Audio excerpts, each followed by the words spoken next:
Bună, dragilor, și bine ați venit la o nouă citire. De această dată vă invit la o citire generală.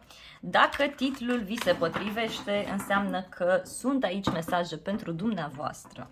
O să vă rog să luați de aici doar ceea ce se potrivește cu voi, doar acele mesaje în care vă regăsiți și să lăsați aici ceea ce nu vi se potrivește, deoarece cu siguranță sunt mesaje pentru alte persoane. Haideți să vedem, dragii mei, ce mesaje au cărțile pentru voi.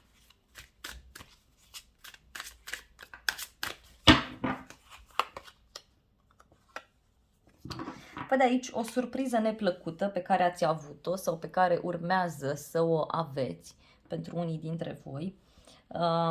Poate fi ceva ce ține de o așteptare. Poate ați așteptat foarte mult ceva anume și acum vă treziți că cealaltă persoană vă oferă o cu totul și cu totul altă variantă a situației. Unii cred că sunteți ori la distanță mare, unii față de ceilalți. În alte cazuri, văd că ați cunoscut pe cineva sau urmează să cunoașteți pe cineva în niște vremuri mai tulburi, în niște vremuri în care lucrurile nu păreau chiar atât de benefice. Văd o luptă de orgolii aici. O luptă de orgolii care vine la pachet,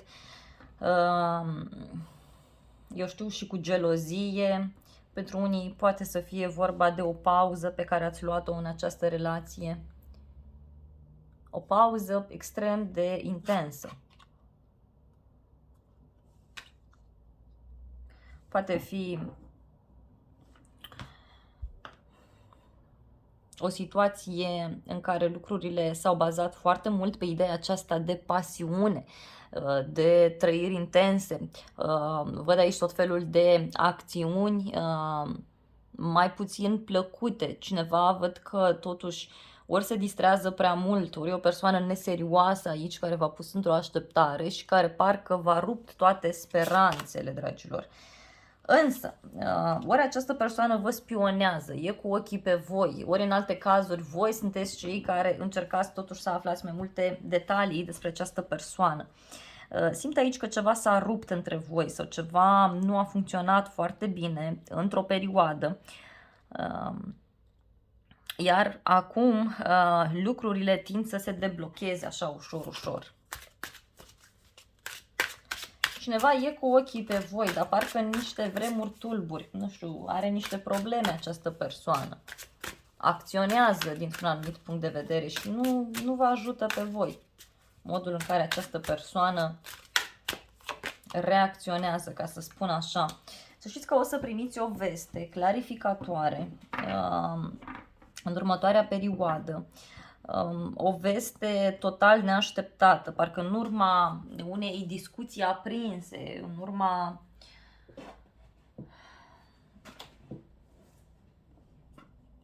unui verdict. Pentru unii poate să fie vorba de o despărțire sau de o clarificare. Parcă această persoană tot stă aici cu ochii pe voi și așteaptă momentul să vă mai dea un mesaj, să vă mai spună niște cuvinte de dulce.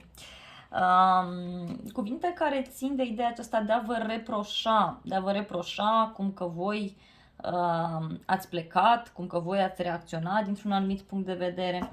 Totuși, văd aici că dacă așteptați un răspuns de final care ține de o despărțire, care ține de un divorț, de ceva mai special, atunci să știți aici că da, primiți această veste, însă este cu o așteptare și din acest punct de vedere nu o să vă convină. Poate fi ceva, iarăși, ce ține de internet, de distanță, de străinătate. Văd niște discuții așa care iarăși au loc. Aici simt că parcă totul e mai mult la nivel platonic pentru unii dintre voi. Ca și cum tot discutați, dar nimic concret. Chiar nimic concret. Foarte intense zodiile de aer. Gemeni, Balanță, Vărsător. Mai văd și Leu. Posibil și zodii de foc. Berbec, Leu, Săgetător. Da, nu-i neapărat să aveți vreo treabă cu aceste semne zodiacale. Eu spun pentru că cei mai mulți dintre voi doriți și astfel de detalii. Vedeți că e cineva care o să încerce să profite de anumite informații pe care voi le aveți. Este o persoană care încearcă să învârtă lucrurile în favoarea sa, să vă manipuleze prin ceea ce spune. Deci mare, mare atenție la această persoană.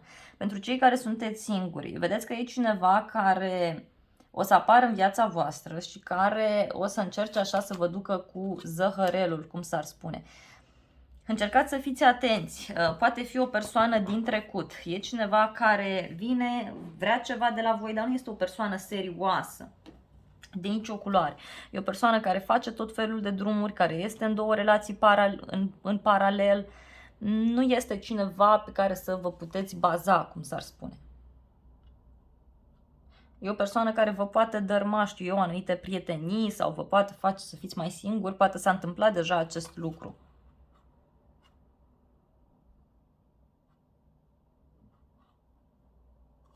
Însă o lecție importantă văd aici, o lecție importantă și anume că această persoană vă poate aduce cu picioarele pe pământ, pentru că cei mai mulți dintre voi sunteți persoane foarte sincere, foarte iubitoare, persoane care sunteți extrem deschise, cu sufletul, cu inima, vă doriți ceva stabil, vă doriți ceva frumos și e posibil ca cineva să profite din toată această poveste. Totuși, o să vreau să clarific acest cavaler de spade.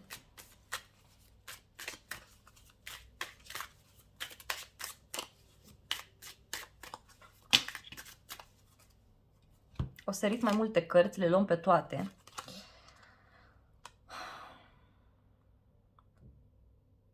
Cineva care parcă a apărut în viața voastră și a încercat să vă dea puțin peste cap.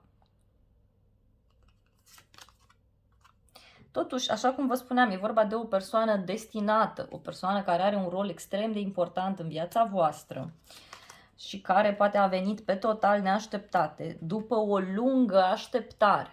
După o lungă așteptare.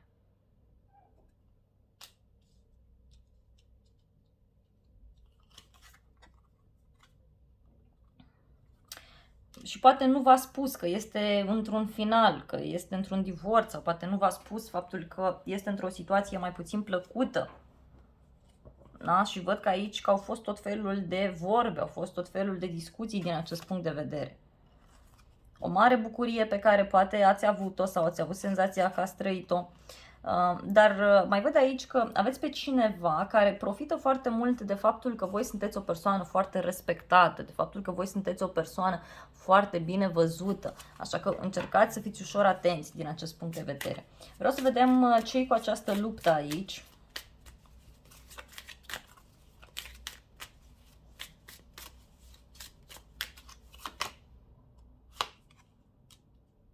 Pentru doamne poate să fie vorba de o rivală, deci mare, mare atenție.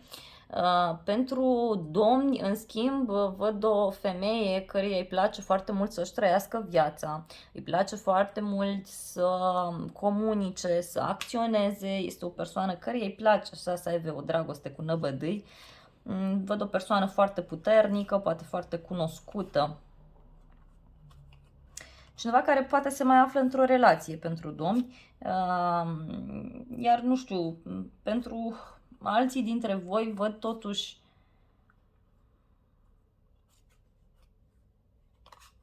că parcă sunt mai multe persoane în această relație de care voi nu știți, se încearcă așa un echilibru, cineva trebuie să aleagă între doi bărbați. Cineva trebuie să aleagă între doi bărbați. Poate ați avut discuții, știu eu, care au ținut de gelozie, care au ținut de lucruri mai profunde, mai speciale. Da? Și văd aici totuși un nou început, o noutate, o veste de pace. Nu știu, parcă au fost momente în care v-ați certat, a fost pasiune, apoi v-ați împăcat, v-ați iubit. Și asta e interesant, pentru că, nu știu, cei mai mulți dintre voi e ca și cum ați trăit sau încă trăiți o relație plină cu pasiune, dar din care nu înțelegeți mare lucru. Nu înțelegeți tocmai pentru că această persoană are un mod total diferit de a vedea viața. E ca și cum ați fi plus și cu minus. Deci total, total diferiți, însă este o atracție foarte mare, e adevărat. Vreau să vedem ce-i cu asul de spade. Hai să vedem ce-i cu această noutate de aici, de care vă spuneam eu. care nu este foarte plăcută pentru că este întors asul de spade. Dacă era așa, era drept, da? Așa este întors. Vreau să vedem. A sărit o carte. Wow, se ia o decizie care nu prea convine și care ține de o relație de trio pentru unii. Pentru alții poate e o decizie care ține de o petrecere, care ține de o reușită, dar e ceva care vă pune în așteptare și care vă face să conștientizați adevărata voastră valoare. O decizie care vă face să vă vedeți puțin de propria persoană, de propria viață.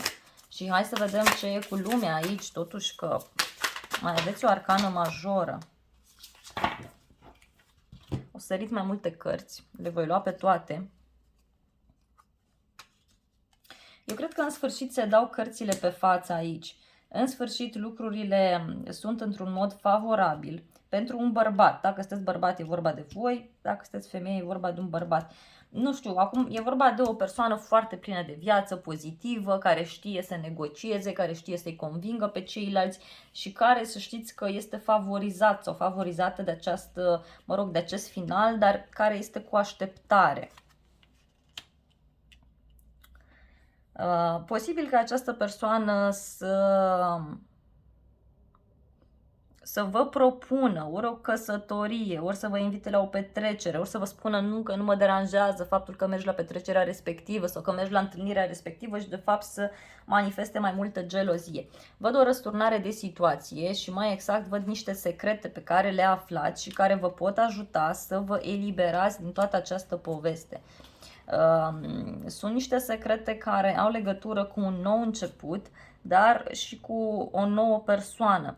Poate avea legătură cu o persoană mai tânără, cu un copil, cineva care, fără să vrea, vă spune anumite lucruri, vă spune anumite vorbe și de acolo, cei mai mulți dintre voi, aveți ocazia să vă eliberați și această persoană o văd fugând, că fuge mâncând pământul. Fuge departe, tocmai să nu mai aibă contact cu voi. Hai să vedem ce aflați. Ceva aflați. Ce aflați? Wow!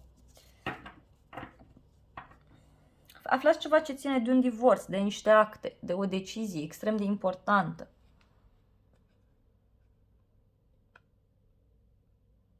Poate aflați de o problemă a unei femei, cineva care fuge mâncând pământul. Iarăși, nu e neapărat să fie persoana la care vă gândiți voi.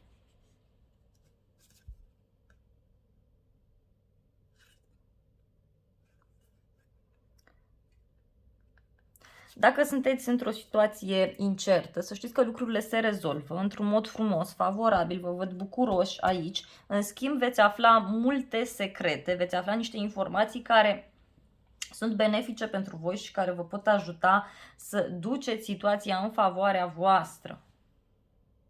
Și asta e interesant. Bun, dragilor, aceasta a fost citirea voastră de această dată. Eu vă mulțumesc frumos pentru vizionare, vă iubesc, vă îmbrățișez cu drag pe toți, să aveți parte de o zi sau de o seară binecuvântată și nu uitați să vă abonați, să lăsați un like, un comentariu și să ne revedem cu bine și la alte citiri.